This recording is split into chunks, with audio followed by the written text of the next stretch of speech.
A desperate plea to the nation's youth. That's the story we're tracking in your Barbados Today Evening News Update for Wednesday, December the 19th. A warm welcome to you. I'm Emmanuel Joseph.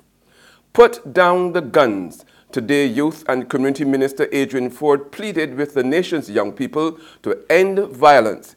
His call comes on the heels of a spate of violent incidents in Christchurch just yesterday. 2 men were shot and a young man received stab wounds.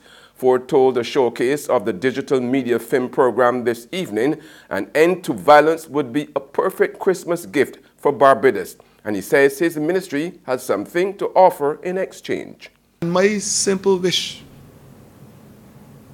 for this Christmas, and I would like the young people to put it collectively in the gift, because and it down the chimney, it may be too big though. But I'm saying that my wish for the young people of this country, if they can give me one Christmas gift as Minister of Youth and Community Empowerment, that is the gift, to put all the weapons of destruction in a bag of box. I don't care what instrument, what their news, what container.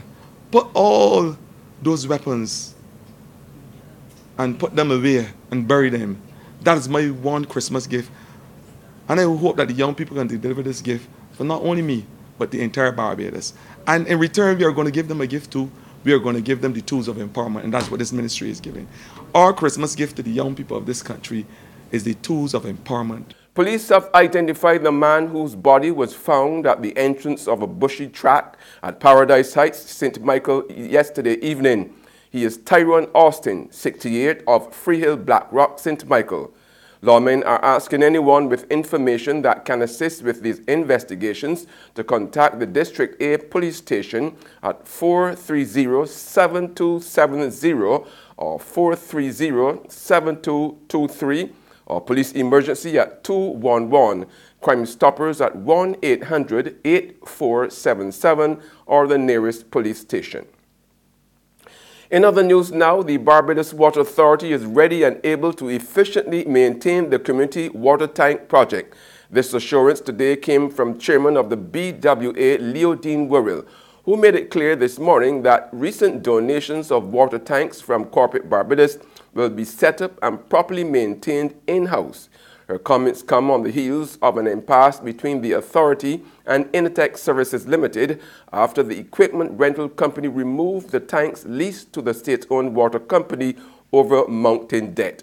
Speaking to Barbados Today this morning following the replacement of one such community tank at Horsehill St. Joseph, we will contend that there is no need for the contract with Initech, as the BWA never lacked the expertise nor the manpower to do the job. What makes it even more egregious is that the staff and the workers of the Barbados Water Authority were equipped and are equipped to do exactly what, for reasons best known to the previous board, they determined had to be contracted out at a ridiculous rate, the net result of which that we'd have spent approximately $28,000 over 5 years for a tank that we never ended up owning. 28,000? 28 million. No, $28,000 per tank. Yes. Break it down to simple mathematics. And it is, as I said, the egregious part about it is that our workers, these gentlemen, the same men who built the slabs, could have done the work. They proved it to you all. In a weekend, they built 18. Right? They did the plumbing. They put up the tank. We have the skill set in-house. The BWA has received more than 100 tanks from the private sector, and since then, 18 concrete slabs were built over the last weekend. 6 of the tanks have been installed, and officials assured that the remainder will be set up by the start of 2019.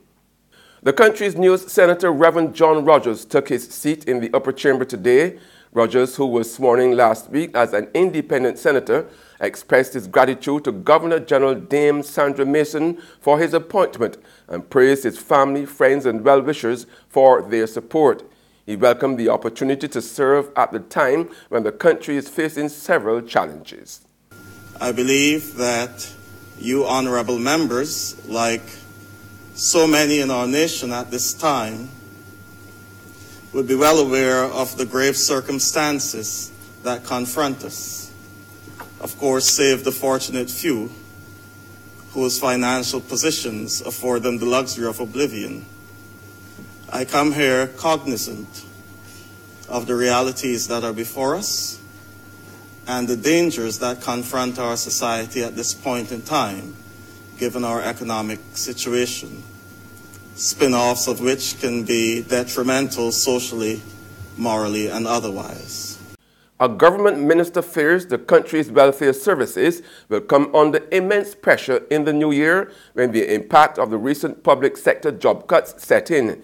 It's a concern for People Empowerment and Elderly Affairs Minister Cynthia Ford, who told Barbados Today the Welfare Department is still trying to cope with the fallout from the retrenchment exercise under the Democratic Labour Party administration in 2013, which saw 3,000 employees from the statutory entities being sent home. Ford noted that while people were reluctant to seek help, she's expecting that to change. Welcome back with news from the region now in Jamaica to be exact. Sandal says an ABC News report out of the USA which claims that the hotel tried to cover up reports of sexual harassment at its Ocho Rios resort property is entrenched are not going to the agency yet because we still have persons in Barbados who want to express what we express a little bit content is great gain, and therefore they're trying to eke out from what they were being given in their severance packages and so. And I must tell you, many people in Barbados do not like handouts. They would rather, because they don't want to go somewhere and then somebody says, but you have a flat screen TV in your house, or you've still got your cell phone and you're using it, so why have you come to us? And I'm not saying that happens, but I'm saying they don't want that. And therefore, they are trying to make do with what they have as our parents, meaning my era, not yours, sir. As our parents would have told us, don't go begging, a little bit content is great gain, or whatever you have, make use of it. But I believe that when that runs out, and it surely will in these harsh economic times, the welfare department is on board. Remember, this government made sure that one of the first things it did is to have an injection of $5 million in the welfare department in June, in that mini budget, to make sure that there's a cushion for the many people who will come in to be able to have access, and that will continue. The resources are coming in. You would have heard the Prime Minister's speech yesterday. We are looking and seeing a little silver lining in that rainbow, and so we are working as best as we can, but I believe that the efforts that we are putting in place in our various institutions, not only in welfare but across the country, will help us to be able to achieve our goal so that nobody is left behind in this harsh, critical economic period. There's regional and international news after this short break.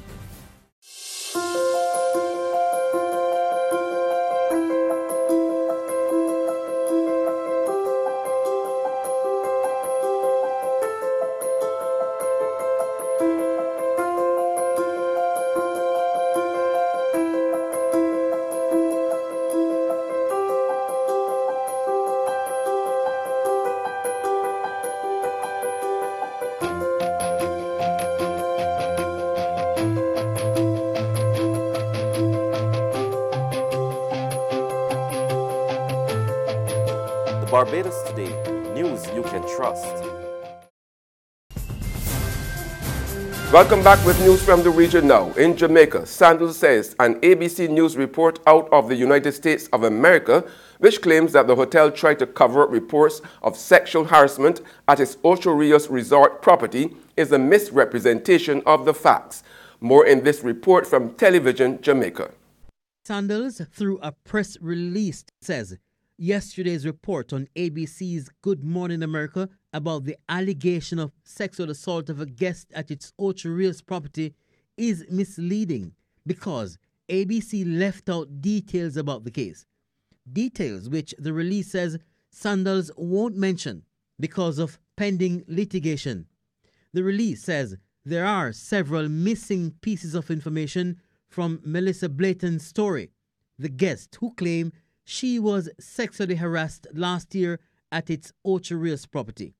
Missing, Sandals says, are her interactions with resort team members, her request regarding law enforcement involvement, and her subsequent requests of the resort after her departure. And on the international scene, Canadian Prime Minister Justin Trudeau urged caution and said he would not be stomping on the table after China detained a third Canadian amid a diplomatic dispute over the arrest of a Chinese technology executive. The detention of the Canadians include the latest one revealed today. The arrest was made at the request of the United States, which is engaged in a trade war with China. Trudeau has been under pressure to take a more robust stand on the detentions. In the case of the current consular situations, we're going to continue to defend them, to stand up for them, to ask for more information on the charges being brought forward or the reasons for detention. And we will continue to engage on a case-by-case basis in a thoughtful way on any consular cases that come up. But we are looking into the details on this most recent one that doesn't seem to fit the pattern set by the previous two, but we'll have more to say as we collect the facts on this issue. And that's news, but for the very latest, visit our website at www.barbadostoday.bb. You can also subscribe to our e-paper, email updates, or like us on Facebook, and sign up for our breaking news alerts via WhatsApp. We are also on Izumi Media in bus terminals, as well as screenplay at supermarkets and gas stations near you. Now, you can also hear us on Mix 96.9 FM and Capital Media HD 99.3 FM. I'm Emmanuel Joseph. Have a fantastic evening.